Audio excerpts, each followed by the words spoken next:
New Thought Society. Education is the most powerful weapon which you can use to change the world.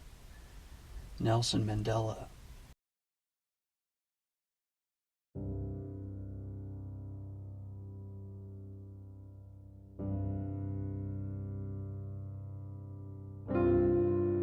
Chapter 6. The Mental Science Period. After Mr. Quimby's death in 1866, there was little activity in the world of the new therapeutism for a number of years. Mr. Evans was practicing the new method in a quiet way in Salisbury, Massachusetts, and was writing his earlier books. The Mrs. Ware and other patients who had manifested special interest in Quimby's teaching were still doing what they could to make that teaching known. Mr. Dresser possessed copies of Quimby's manuscript volumes and sometimes read from these or loaned them to people who wished to know how Quimby healed. Mrs. Eddy had recovered from her fall and the illness attendant upon it, and was circulating Mr. Quimby's ideas to some extent. But there was no organized effort to inculcate the new theory, and no one ventured to take up the therapeutic practice on a large scale. The first event of significance during those years was the publication of Mr. Evans's book, The Mental Cure, in 1869.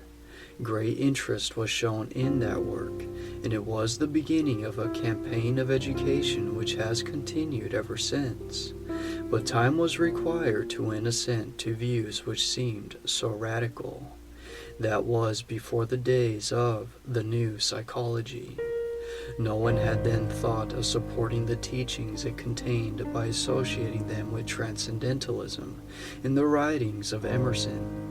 The devotees of the new church did not respond to Mr. Evans's effort to apply Swedenborg's doctrines to spiritual healing. What was needed, perhaps, was a more radical and less reasonable statement of the principles underlying the new therapeutism. For the general public is more apt to respond to radical views. Oftentimes the less reasonable view is needed to give sufficient contrast and provoke controversy. This impetus was given after the publication of Mr. Evans's third book, Soul and Body, by the launching of Mrs. Eddy's Radical Propositions in Science and Health, published in 1875. If we are to see any purpose at all in the publication of that book, we may venture to say that it had value in arousing people out of their materialism.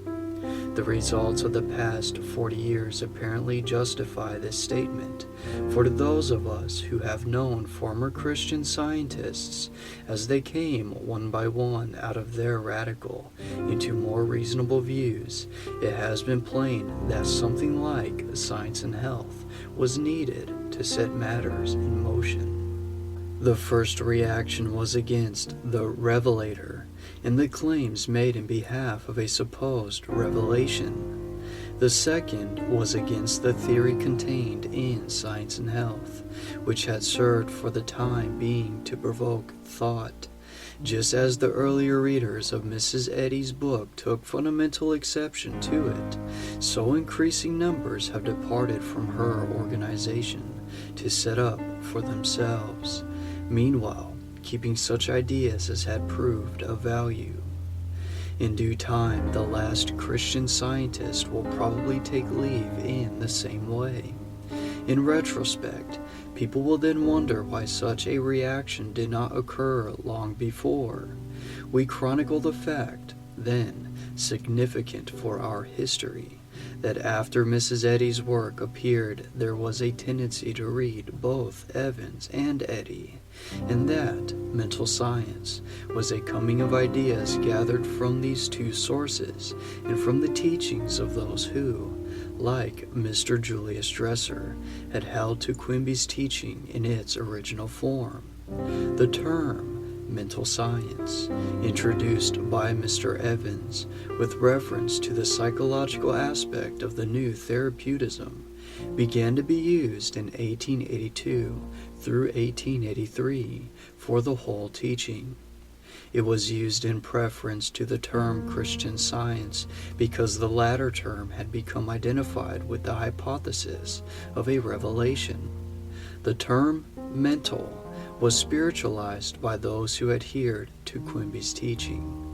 Thus, Mr. Dresser employed it when responding to the request to narrate the true history in the therapeutic movement.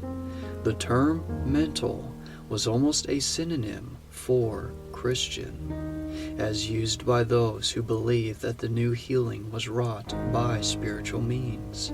For others, it was a convenient expression for their faith that health is mental rather than physical, that causality is in the realm of thought, and that true science is the opposite of medical materialism. As we have seen above, Mr. Evans restated his views in terms of idealism in his later book, The Divine Law of Cure, Boston, 1881. We have also noted that Mrs. Eddy taught an idealism akin to Berkeley's view, as Berkeley is misunderstood. Readers untrained in philosophy easily found the two interpretations identical. Hence, a practical idealism emphasizing thought as fundamental, as the greatest power in the world, readily came into vogue. It did not, of course, matter that philosophically speaking it would be difficult to defend the proposition that, quote, to think and exist are one and the same, end quote. What people wanted was their health. They were not interested in metaphysics. For them, there was a very workable conception in the teaching that, quote, disease is an error of mind, end quote. They had been regarding it as merely physical. They had taken it to be an entity that can attack man from without, whatever his inner state. For the time being, what they needed was a point of view so far removed from materialism as possible. There is always an advantage in radical claims.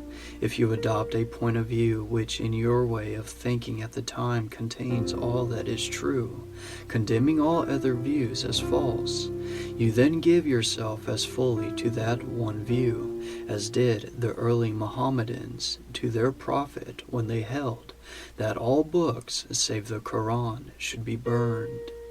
The affirmative attitude goes with such claims, and people in search of health, after medical science has pronounced their cases hopeless, must be affirmative.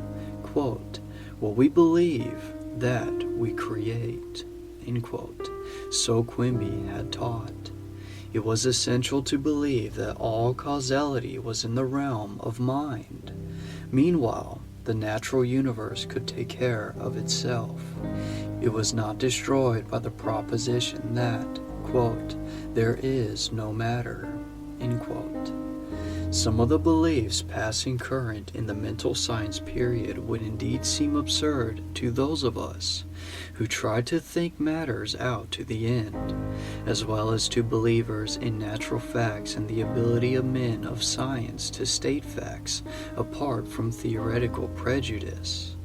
But we must remember the bondages out of which the people had come who exclaimed in their enthusiasm that they could, quote, eat mince pie at midnight, end quote, or anything else they liked at any time, and suffer no inconvenience, since, quote, there is no quality in food save what the mind gives it in the unconscious beliefs of the race, end quote.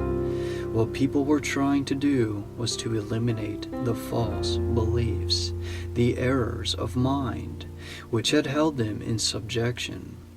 They did this with enthusiasm, and the results were on the whole good.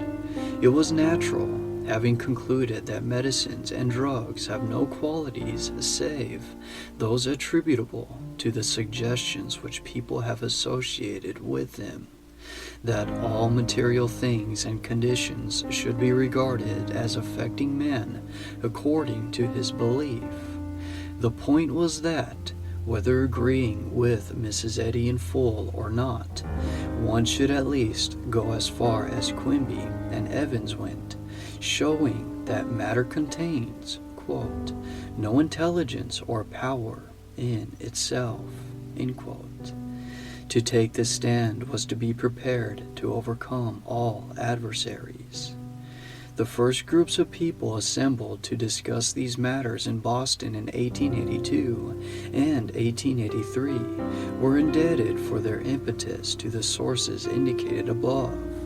A number of healers and teachers left Mrs. Eddy and branched out independently. At the same time, Mr. Evans's teachings were gaining headway in Boston, and Mr. Dresser contributed his share by giving the desired information concerning Quimby and his views.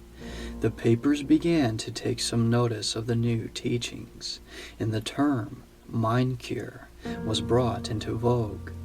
The new movement was of course looked upon as, quote, the Boston craze, end quote, by those who saw no meaning in it, and it was an easy matter for the general public to misunderstand. The first impression gained by the public was practically this: when we are ill, we merely think or imagine we are sick.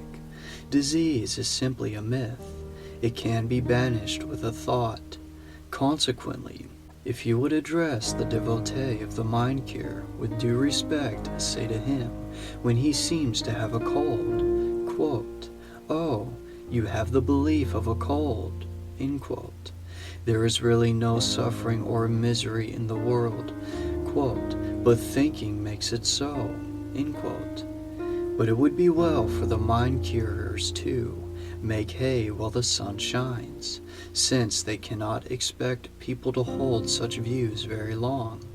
What the new movement amounted to for the average devotee was first of all a method of healing that had somehow, in a remarkable way, given them back their health. As the healers increased in number, the interest grew, and many patients remained to study with their healers after they had regained their health. Thus, the habit of teaching the principles of the new therapeutism came into vogue, and after taking a course of 10 or 12 class lectures, some of the students started out to heal and then to teach in their own way. As the mental scientists had no authoritative textbook, no leader accepted as a revelator, and no organization maintaining a hold upon its followers, the tendency was for each healer to branch out freely, say nothing about the origin of the ideas in question, but to set them forth as if they had just been acquired. Many of the devotees left the churches to which they belonged as disciples of the old theology, passed through a reaction against that theology, and found their religion in healing the sick. Thus in time, the meeting devoted to an exposition of the new therapeutism took the place of the service in the churches.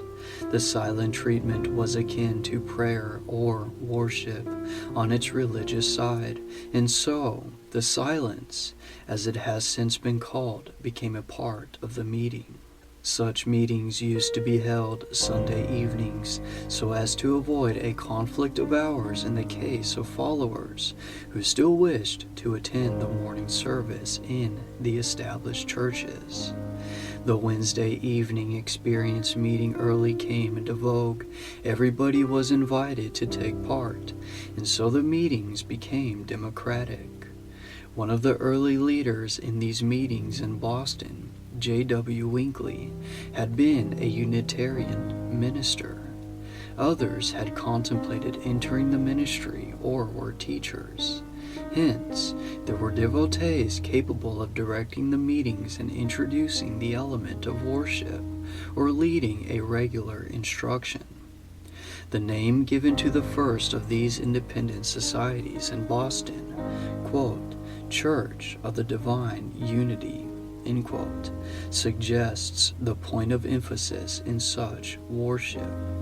The aim was to throw off the old theology and substitute the idea of the immanence of God in His wisdom and the omnipresent help in times of trouble. To judge by their teachings simply those that the general public misunderstood and treated with ridicule would be wholly to miss the spirit of these early workers in the new field. There were able and earnest men and women among them who put into their work and their teachings the persuasive power of the evangelist, giving to the masses the great truths which the world needed. They one and all owed their recovery to the new method. They one and all found a religion, a rediscovery of Christianity in their service among the sick. For them, the healing of disease was part of the instruction of the whole individual, the beginning of a new life. Moreover, in their teaching and in their public meetings, they had the impetus which comes to those who realize that the truths they have to give are relatively new and eagerly sought for. Consequently, with little previous preparation, oftentimes without notes or any subject chosen in advance, these speakers gave forth what was to them in very truth, quote, the science of life and happiness, end quote, as Quimby had called it. Among these leaders were some who, like Mr. E.M. Ch.6, later active in the Metaphysical Club of Boston, took their clue from Mr. Evans's books and began to trace out the ideas in the philosophies of the past which resembled mental science. Thus, after a time, the term metaphysics came into vogue to indicate that the fundamental principles of the new movement were akin to the great idealisms of the past. In his Facts and Fictions of Mental Healing, Boston, 1887, Mr. Charles M. Burroughs, formerly a teacher and well acquainted with the history of thought, looked back to ancient India to find forerunners of the new ideas. Mr. Burroughs also pointed out that the same idealistic wisdom was contained in the writings of Emerson, howbeit none of the therapeutic leaders had until then noted the resemblance. This was the beginning of interest in Emerson on the part of those who later became known as New Thought leaders. At this time, also, people began to notice resemblances between mental science and theosophy. Miss M.J. Barnett, author of Practical Metaphysics, Boston, 1889, and other volumes, was the first writer to take the lead in what became a well-known branch of the mental healing movement, the tendency to interpret mental healing on a theosophical basis. Mr. Colville, author of The Spiritual Science of Health and Healing, 1889, and several other volumes, was among the first to set forth the therapeutic teachings in a manner typical of believers in mediumship or spiritism. It is a question whether the mental healing movement has gained by the tendency to connect it with so many teachings more or less akin. But however that may be, we simply note the fact that, beginning in 1887, writers on the subject of mental healing tended to look afield. Hence, the books from that time on became very diverse. Only those readers undertook to compass them all or compare their teachings, who were concerned to follow the movement in all its branches. The first mental science magazine established in Boston, the Mental Healing Monthly, was edited by the same group of leaders who organized the Church of the Divine Unity. The same leaders also organized the first mental science convention. In this period also belong the first publications issued in Chicago, the Mental Science magazine, edited by Mr. A.J. Schwartz, formerly a devotee of Christian Science, and the Christian Metaphysician, edited by Mr. George B. Charles, 1887 through 1897. Wayside Lights, established by Edward Sheldon, Miss L.C. Graham, and other pioneers in mental science in Hartford, Connecticut, January 1890. Thought, the Forerunner of Unity, edited by Charles Fillmore, Kansas City, and Harmony, edited by Mrs. M. E. Kramer, San Francisco, 1889 to 1906, belong in the same group. All these publications stood for an independent interpretation of mental healing, but with a common tendency to look back to the New Testament and bring out its implied spiritual science, according to the teachings of Quimby, Evans, and Mrs. Eddy. One of the earliest of the mental science writers, Miss S.S. Grimke, in a book bearing the curious title Personified Unthinkables, 1884, interpreted the practical idealism with special reference to mental pictures and their influence. This emphasis on mental pictures was characteristic of Mr. Quimby. In fact, Quimby sometimes described the mental part of his treatment with reference to the pictures he discerned intuitively in the patient's mind, and the ideal pictures in connection with which, quote, the truth of a patient's being, end quote, was established in place of the error or disease. Mrs. Elizabeth G. Stewart of Hyde Park, Massachusetts, a sometime student under Mrs. Eddy's instruction, also brought forward this element of the silent treatment. Among Mrs. Stewart's students was Mr. Leander Edmund Whipple, whose work dates from the period of his studies with Mrs. Stewart in Hyde Park. Mr. Whipple employed the term mental science when he began his work as a mental healer in Hartford, Connecticut, December 1885. The interest aroused by his highly successful work in Hartford led to the pioneer activities in mental healing there. Later, Mr. Whipple moved to New York, where he was also one of the pioneers, established the Metaphysical Magazine, 1895, a large-sized periodical, the first of its class devoted to mental healing, organized the American School of Metaphysics, and issued several volumes on the general subject, notably The Philosophy of Mental Healing, a standard work of its type, and The Manual of Mental Science. Mr. Whipple, who did not affiliate with the other therapeutists and teachers in New York, has been referred to as, quote, the head of the metaphysical movement in his country, end quote. But he was one of the pioneer leaders only for 30 years, until his death, May 25th, 1916, a distinctive teacher and healer. The term metaphysical movement was also used in Boston by the organizers of the Metaphysical Club. Mrs. Stewart held the first class in Hartford, Connecticut, in May 1885. Another class was formed in April 1888.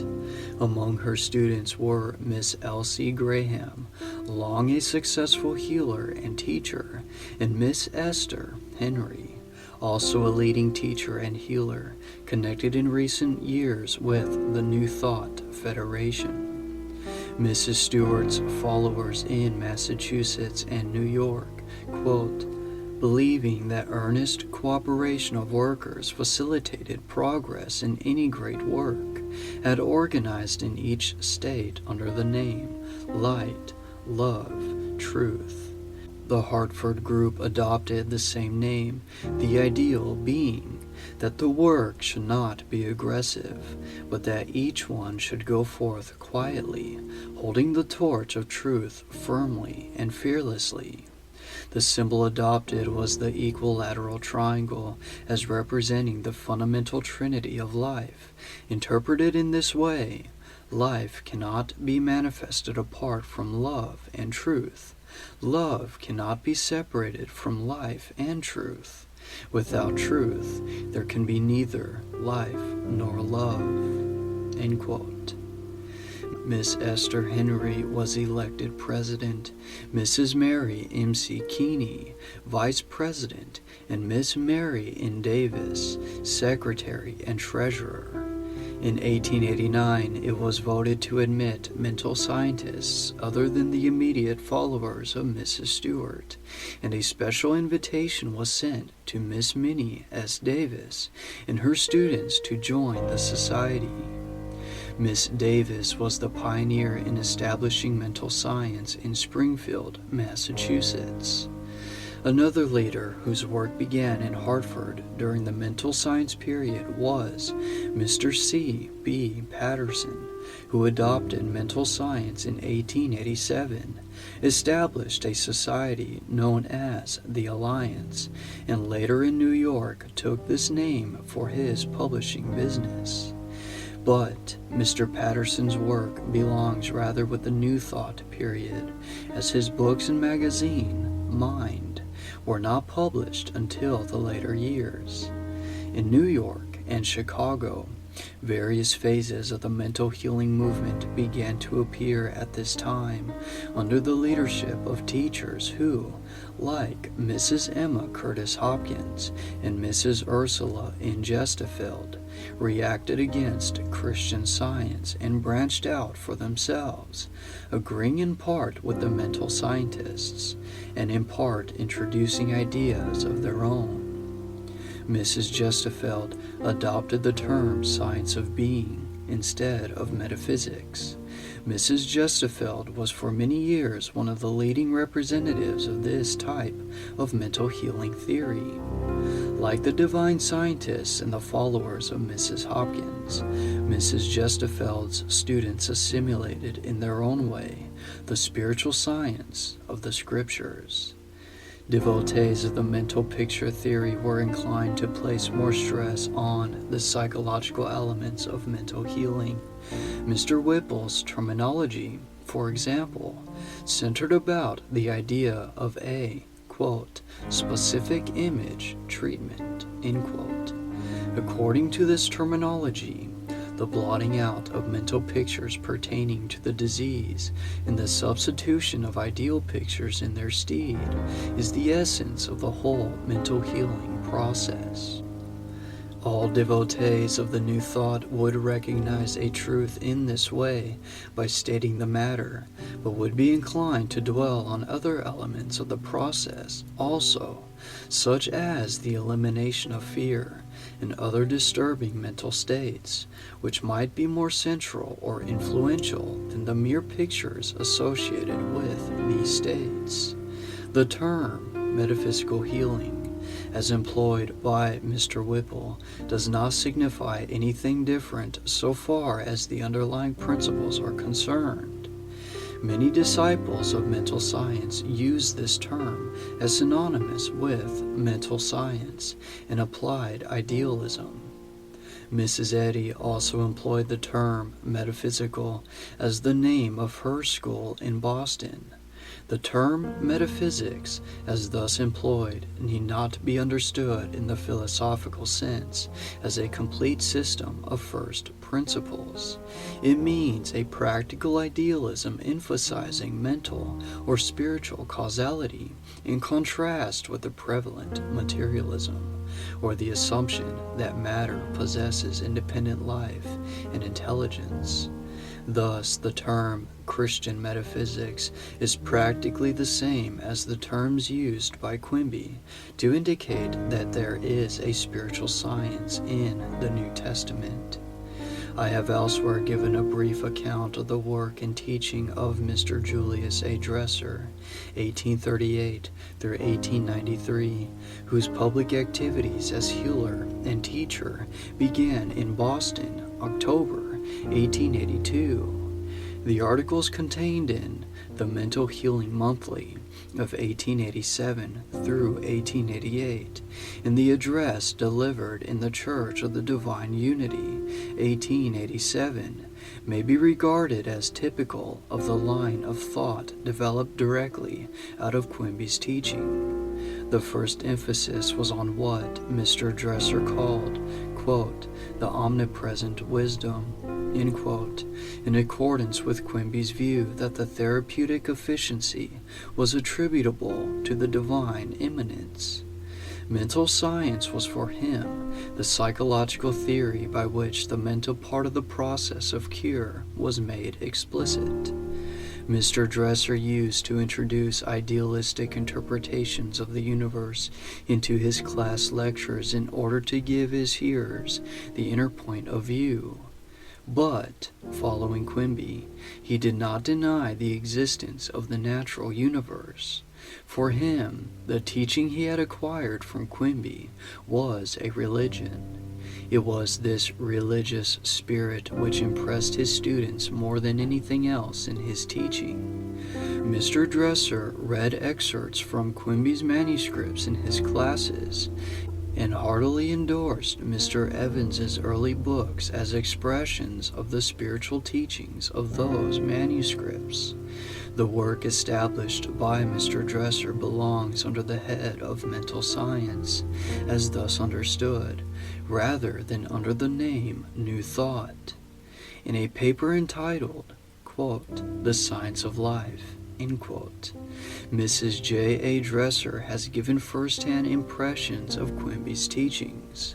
Mrs. Dresser's experience as a healer led to the view which I have expressed in my own language in a chapter entitled, quote, The Meaning of Suffering, end quote, in The Power of Silence, 1895, a book which, with Health and the Inner Life, may be taken as representative of the type of mental science developing out of the teachings acquired from Mr. Quimby.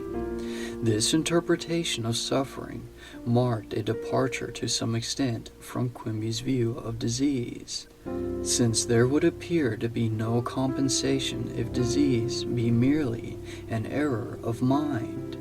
It means that behind our suffering there is the immanent divine life seeking recognition and cooperation. It means misunderstanding on our part of the profounder relationships of our existence.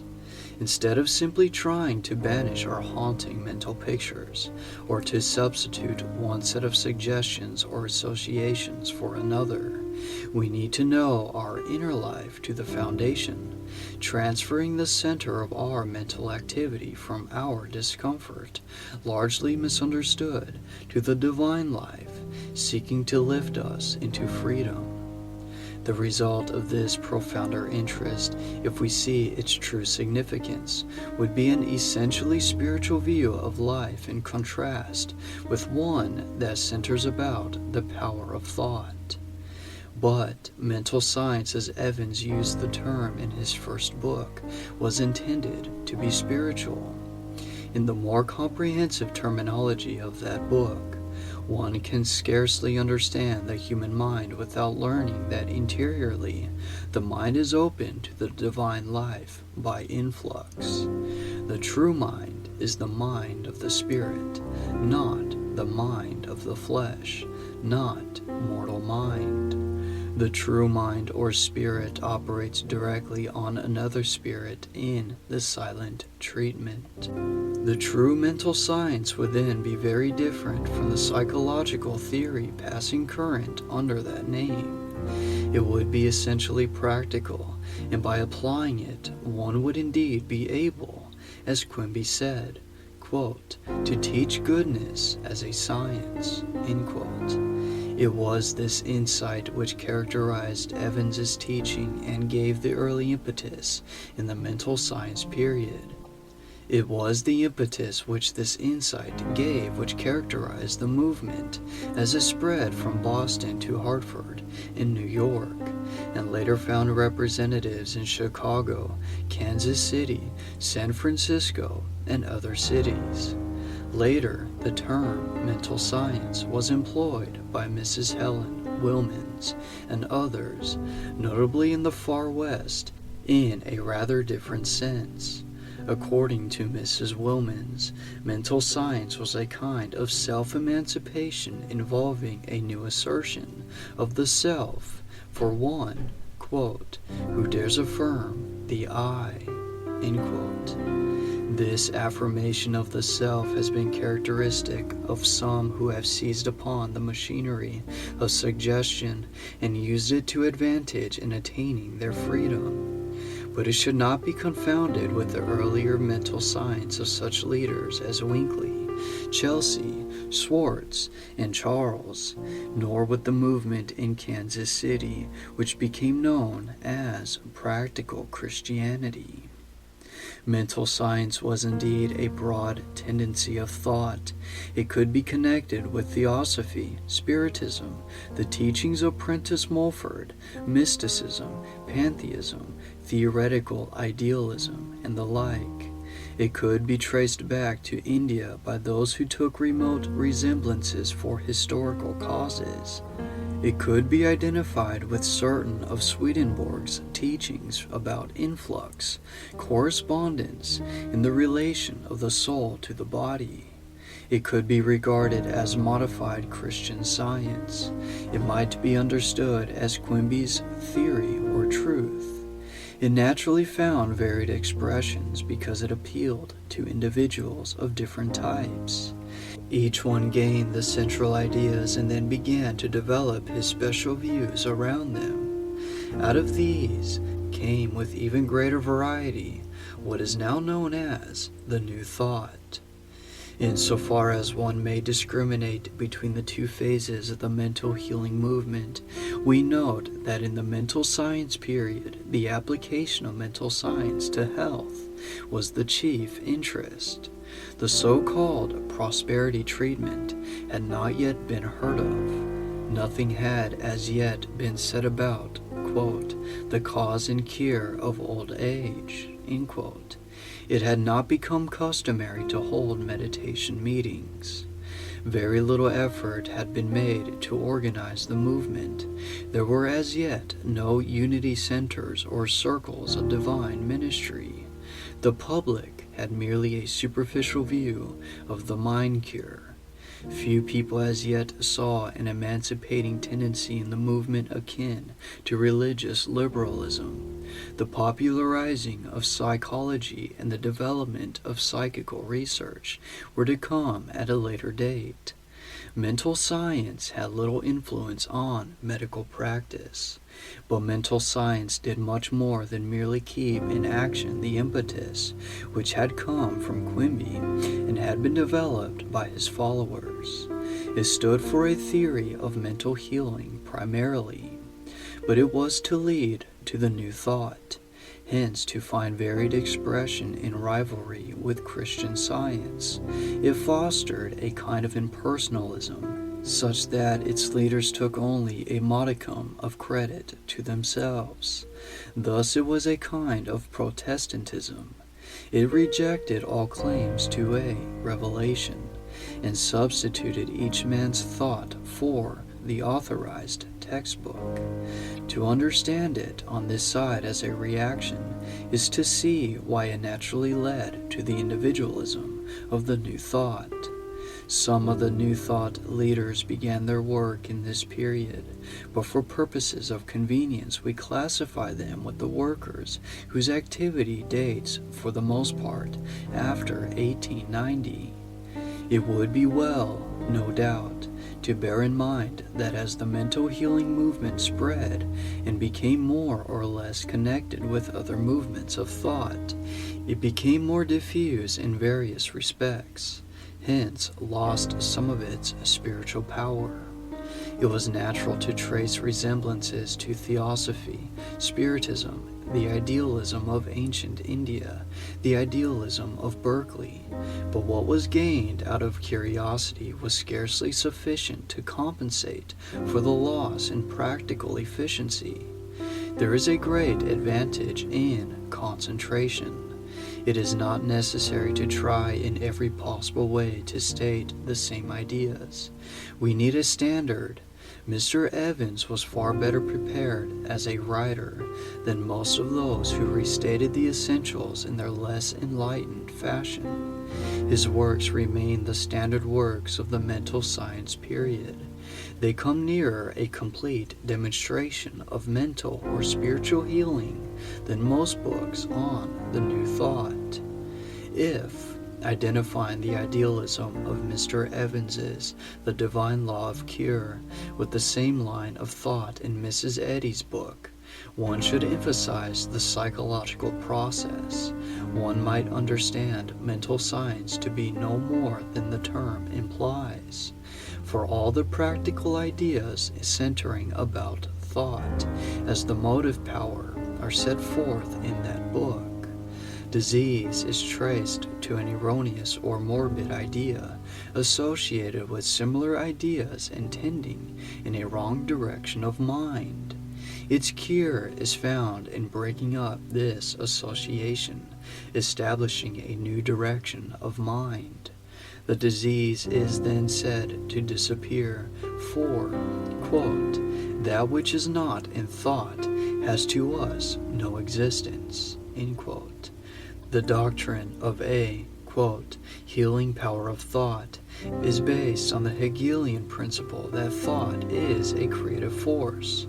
Mr. Evans employs the term suggestion in the sense of an ideal picture, and so leads the way to Mr. Henry Woods' theory of ideal suggestion through mental photography. He says that thoughts are things, and hence lays the foundation for Prentice Mulford's teaching, with this proposition as its leading one. Thus he is the forerunner in varied ways of the New Thought. If, however, one should read more deeply, one would find the spiritual clue and regard the mental as secondary to the spiritual science, and see the full value of the mental science period. Hence the larger sources of the New Thought. Mr. Evans says, for example, the spiritual physician, or one who heals the body by touching the springs of life in the soul of the patient, should speak and act from the divine realm of his being, as did Jesus the Christ. The words that I speak unto you, I speak not of myself, but the Father that dwelleth in me, he doeth the works. The real Christ is to be sought within, where alone he can be found. God's creative thought always cooperates with ours in every curative endeavor of our minds. In us, the Word is made flesh and still dwells among us, for it is our life, and that life is the light of men. This world dwells in every man as the light of life, and invests us with a creative potency, for all things are made by it. It is God's thought, and when our minds are in unison with it in our struggle with disease, we are invested with a fraction of God's omnipotence. If in the effort to cure disease I can find how God is doing it and conform my healing endeavor to the divine method, I come into line with Him. I can conform my effort to the divine creative thought. End quote. When, therefore, Mr. Evans uses the term thought in its higher sense, he means, quote, the divine creative thought, end quote. And this usage is the one he has in mind in his idealistic interpretation of the universe. If one keeps this fact in mind, one would avoid all superficial interpretations of this book and of mental science. But for the most part, Mr. Evans employs the term in its human sense, and here one must always guard against ambiguity. He explains that by saying, thoughts are things, he means that they are substantial realities, also transmissible entities, that, quote, thought and existence are identical, end quote. Thoughts have great power over other minds because they can be transmitted directly. Quote, a word, an uttered sentence, into which is concentrated the soul life and heart life of him who pronounces it, and which is animated by a divine thought, a living truth, has in it a healing virtue above anything in a material drug. End quote. This vitalizing thought is what Evans called a suggestion, as applied to various parts of our nature or the body, needing relief from pain. Quote, the thought of a thing is a spiritual touch or contact with it. It is an ideal and a real creation of it. End quote. It is this ideal suggestion, as Mr. Wood called it, which breaks up the old association and establishes the new one. Quote, the new association becomes the means of the forgetfulness of the disease, and in proportion as a disease is out of thought, or we become oblivious of it, it is cured. End quote. What we need to overcome is our fixed, morbid ways of thinking. Disease in its spiritual root is, quote, the fixedness of an idea, end quote. It must be supplanted by the thought of a state of health. Quote, this, by a law of correspondence, will tend to actualize itself. End quote. What we need, in brief, is a, quote, new mode of thinking. End quote. End of chapter 6.